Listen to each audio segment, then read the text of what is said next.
Hello everyone and welcome to SwapMe Learning Hub, and in this video we will be going through the effects of GLP-1 on beta cells in pancreas on a cellular level.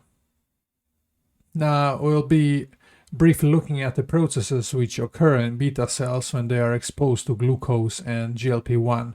Now when it comes to pancreas, it can be said that it has an essential role in converting the food we eat into the fuel for the body, and the type of fuel we're talking about here is ATP, which is used by the cells for the energy. And in order to achieve that, the pancreas has two main functions. One of the functions is exocrine function, and the second function of pancreas is endocrine function.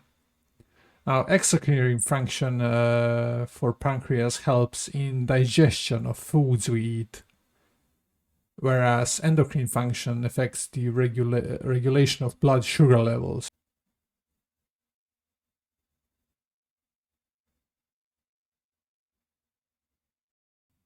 Now, if we look closer into the pancreas, what can we see is that pancreas is situated right under the stomach area. And the exocrine function which pancreas has is possible due to exocrine glands. And these exocrine glands got the ability to produce various different enzymes. One of the enzymes is trypsin, which helps in digestion of protein. We also got amylase, which is produced by the similar glands for digestion of carbs, while also lipase for digestion of fats. Now, the endocrine function of pancreas is also possible due to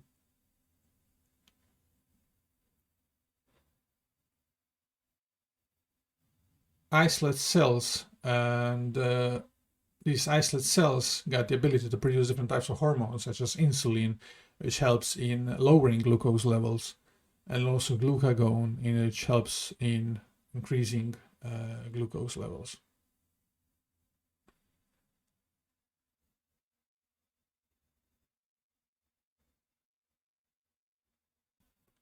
Now, if we look closer on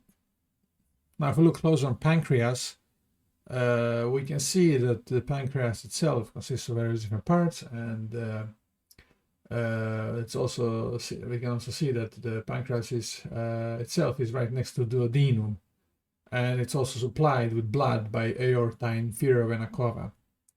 And it also consists of various different parts, such as the accessory pancreatic duct. We also got the main pancreatic duct, which supplies the pancreas with pancreatic juice from the exocrine pancreas. It also aids in digestion. We also got the interlobular duct, which transmits secretions to the major pancreatic duct. I also got the head of pancreas, body of pancreas, right under there, and also tails of pancreas.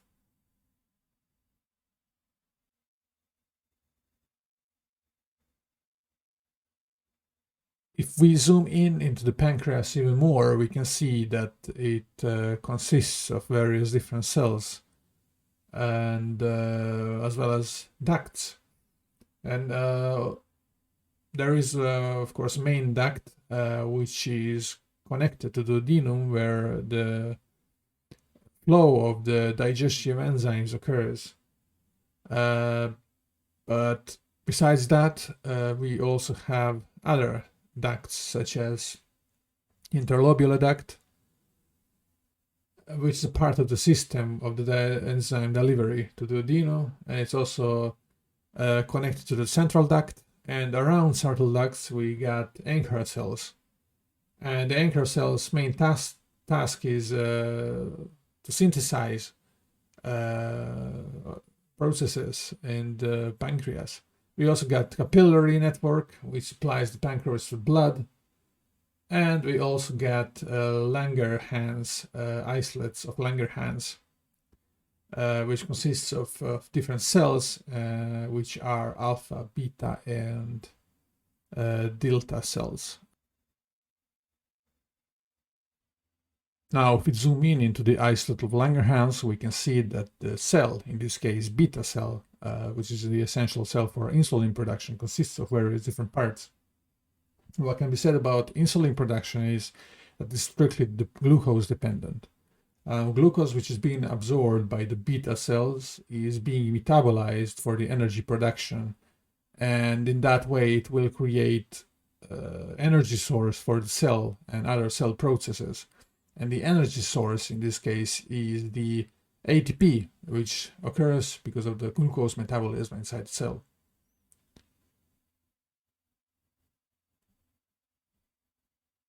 Now, the binding of GLP-1 to the receptor found on a beta cell causes the activation via stimulatory G protein of the adenylyl cyclase, which results in the formation of CIMP.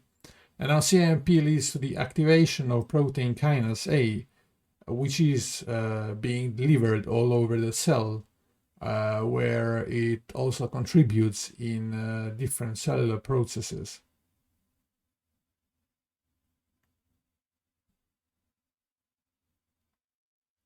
Now, besides that, CIMP contributes also in the activation of the exchange factor 2, also called as guanine nucleotide exchange factor 2.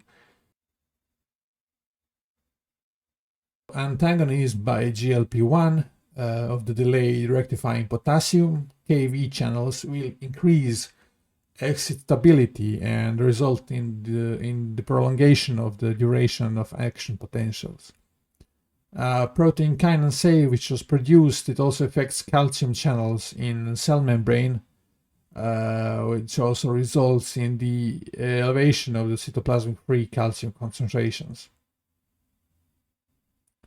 Now, the effects of glucose and GLP-1 may converge at the level of the K-ATP channels of the beta cells, and these channels are sensitive to the intercellular ATP levels, and thereby the glucose metabolism of the beta cells, which can result in subsequent depolarization of plasma cells, or plasma membrane in this case.